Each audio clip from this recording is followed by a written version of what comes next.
Thanks for having me here, and I will tell you something about innovation in the Netherlands. I will really quickly go through some of the things we do in innovation and then talk a bit more about how we get our results in the way we interact. So very briefly, I'm a specialist in implementation of change. So we've all heard about great ideas and what you might, the kind of plans you might make to change and to innovate. I'm at Limpid and in Amsterdam and Dubai and in Riyadh at the Ibtikar, and we try to make innovation happen in real life, make it very practical. So maybe some of you haven't been to Holland. Just really quickly, we're a very small country. It's half the size of the UAE. We have 17 million people though. And so it's really crowded. We're the fifth most crowded country over 20 square kilometers. Like places like Singapore are more crowded than we are, but there's not a lot. I was hoping there would be a... we have a long tradition of innovation. We're currently ranked 8th in the Global Innovation Index. And we do this partly by, even in a small country, by creating strategic innovation hubs, like Delft and Eindhoven, where we have very good universities of technology. Wageningen, I'll show more about that, where there's a famous agriculture university and research center, and Leiden, which is very well known for its biotechnology. So what makes Dutch innovation stand out in some ways? Well, we have a really small country, really few resources, natural resources, and a lot of people. So traditionally, we've been put under a lot of pressure to find innovative solutions. And we wanted to be a very commercial nation as well. So from as early as the 17th century, we've been very innovative in areas like shipbuilding and water management, but I'll tell you more about that. We really have a strong ecosystem of universities and government and industry. Very international place, Holland. We talked about Australia being a very international place. In Amsterdam alone, there's 180 nationalities, which is, by the last count, the most in the world. Even New York City only has 150. So, and one of the things that sets us apart is the way we solve problems. And most of my presentation, at least the second part of it, will be about how we do that and how that may be very different from the way you might do it, for example, in the Emirates or in Saudi Arabia. That's our special way of communicating. If I do it on stage and you think, what the hell is he doing? Bear with me, please. So just very quickly, some of the things you might know from Holland in innovation. ASML was at the center of the US-China trade war, because the USA did not want Holland to export the chip-making machines that ASML makes. So the very, very best computer chips are made using machines from Eindhoven. It's a spin-off from Philips, which you probably know, and is not doing as well as ASML at this particular time. Another thing that we are really top-notch at is food and agri. Holland, for it being very small, is the second largest food exporter in the world, which is strange if you see it. I've got a little picture, top right, of it's called the Westland region. It's greenhouses all over, and most of the tomatoes you might eat or cucumbers all over Europe come from Holland, and most of the flowers worldwide. Bottom left, well, that's a problem, right? Drought. So the Wageningen University and Research is top-notch institution working on different new breeds of plants that are more drought-resistant, salt-resistant, because fresh water is getting really scarce.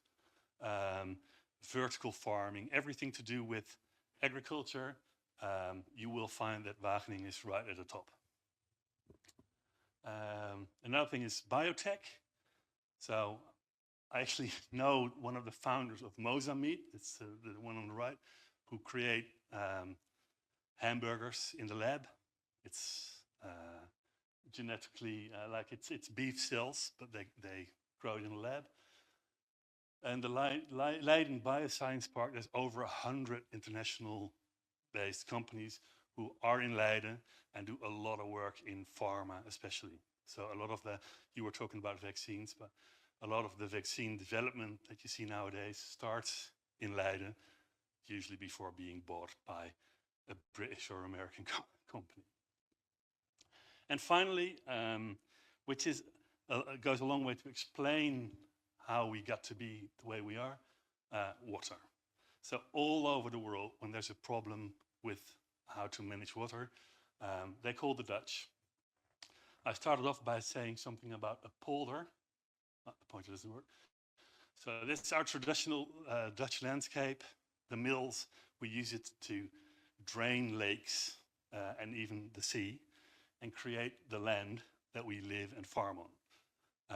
And then obviously we have to have huge waterworks to keep the water out as well, which you see on the bottom left. So just for your reference, this is the map of the Netherlands. The dark blue patches are below sea level. That's 26% of the country.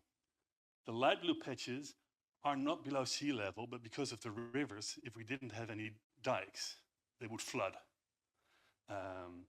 So you can understand why water is very important to us. And this is,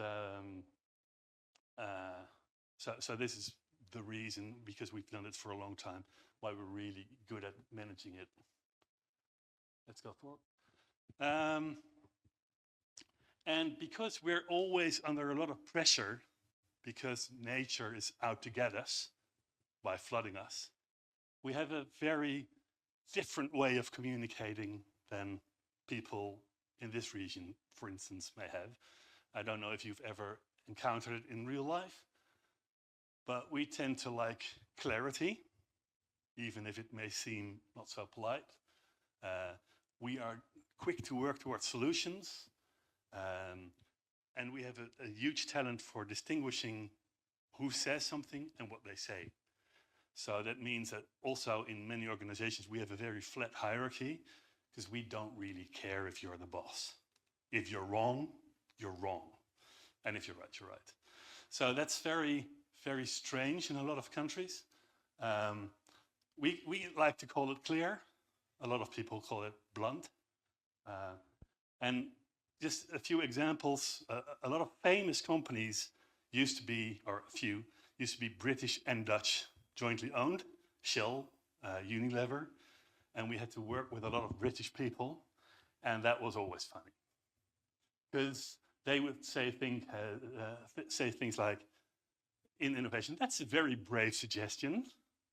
And a Dutch guy would think, oh, I'm brave. And he would mean, you're insane. We're not going to do that.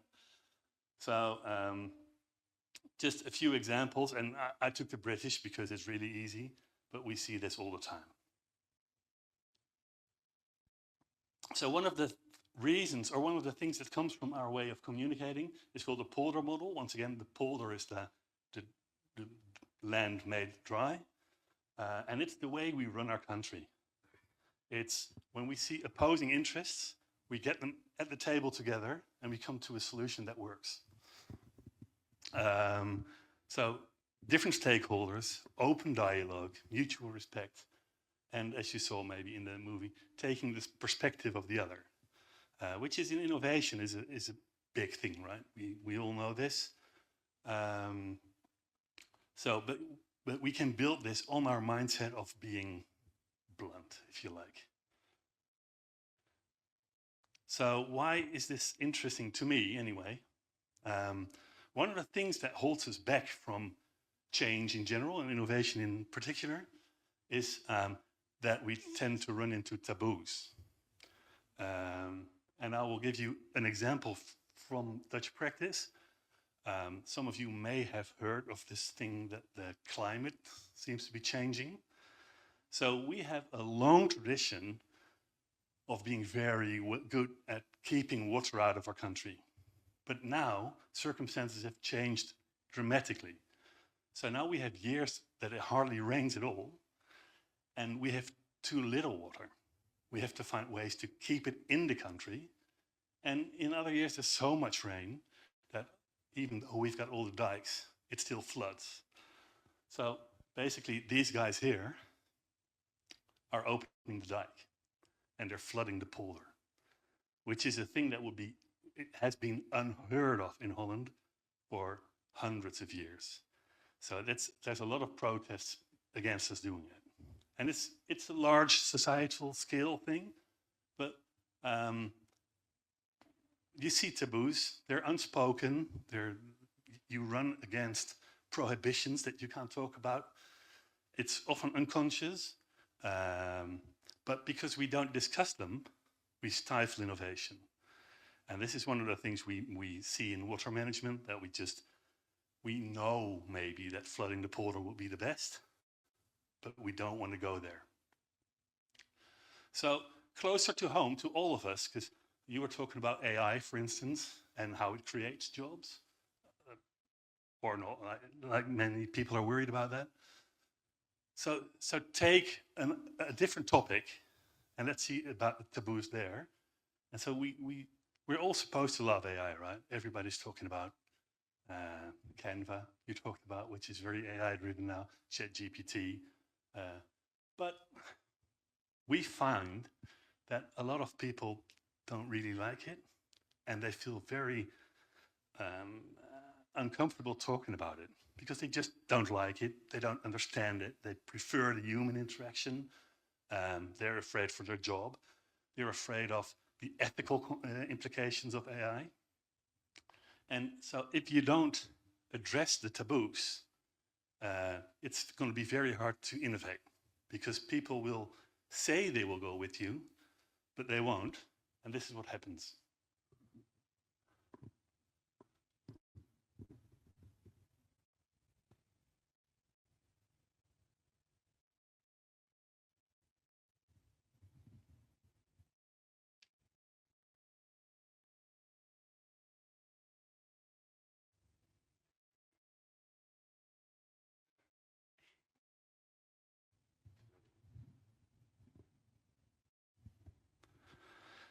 So this is recognizable in all change, but especially in tech adoption, because we don't address the things that we don't like and that we don't want to address. And we've all been on courses in design thinking and lean startup management, and it's always about customer interaction and emphasizing. But a lot of the problems are not with the customers, but are within our organizations. And if we don't address the taboos, we'll have a hard time. Being innovative because we'll be the tree on the left. We don't even know it. We just grow and we go about our way, but we're being held back by the barrier that we created ourselves. Once that we can open up our points of view, even if it's uncomfortable, maybe especially if it's uncomfortable, we can grow outside of our box. We're not restrained by the things that we hold true, even if we don't know why. Anybody old enough like me to know who this is? Yeah, Johan Cruyff, our national philosopher. You might think he's a football player, and he is, but he's famous for, like, he's not a coach, as you can see, but he's famous for being the coach in the field. And no matter what the coach says, he says, this will work better. And the problem with him as a football player, it usually did. So it would be a nightmare to be his coach unless you let him do what he wanted. And just to see a way in which he breaks the mold. Johan Cruyff doet het op deze manier. Olsen, Cruyff, goal. Nou, curieus natuurlijk. Een zeldzaamheid. Iedereen bij Helmond Sport staat elkaar nog even. It's a penalty kick, but a different way. An innovative penalty kick. And who ever thought that football could be innovative? So I could say, so everybody should just be Dutch. Tell it as it is. No matter who tells you something, no matter how uncomfortable it is. But that might not be a great idea. So one of the things that I would advise everybody to try and discuss the taboos, discuss the things, the uncomfortable feelings you have about innovation, about technology, but find the balance. Be clear about the way you do it, so you don't end up misunderstanding each other. Start small, which is always a good idea. All innovators here know that, so I don't know why I added it. Be somewhat mindful of sensitivities. So I am telling you, don't mind sensitivity, but don't go too far. But the bottom two are the most important. Be open to change your own perspective and look at what others think. That's basically what makes it very difficult, because we all come in convinced that we're right. And then what we like to do, get some playfulness and humor in. Because especially at those difficult, uncomfortable moments, a little gameplay, a little joke will go a long way to break all the tension. So this is actually in the office of the mayor of a mid-sized Dutch city called Breda. And they said, well, we need to, a lot of companies add their billiard table or their football table. They said, we need some playfulness. And every time, it got to be a bit of a reward. Every time somebody had a good idea, they got to use the slide. So it's a great way to really incorporate playfulness in your work. And a final thought on this. I'm not sure if it's a common saying here, but in Europe we say Rome wasn't built in one day. So if it were, we would all use the same contractor, wouldn't we? So take your time. Don't be afraid. If it doesn't work today, it will work tomorrow. So this whole thing about these taboos, it's a raising field, we think. Last month, in January, the Harvard Business Review had a whole topic about how AI can transform your organization. And we're working right now with the author, Julian de Freitas, of one of these, of one of the articles in it. And we're actually working with him to find the underlying taboos and psychological tensions of why people don't embrace AI. So that was it. I rushed through it a bit. If you want to hear more, you can find me at the conference or my colleagues Ali from Ibtikar and Bob. Connect on LinkedIn. And I've got the prize. You can get them anywhere nowadays. But so I've got the stroopwafels. Bought them yesterday in Holland, so quite fresh. So the first to approach me outside will get the stroopwafels. That's the prize. And everybody will think, why is everybody queuing up for this guy? Well, you're the ones who know. So that's your reward for listening to me here. So thank you very much.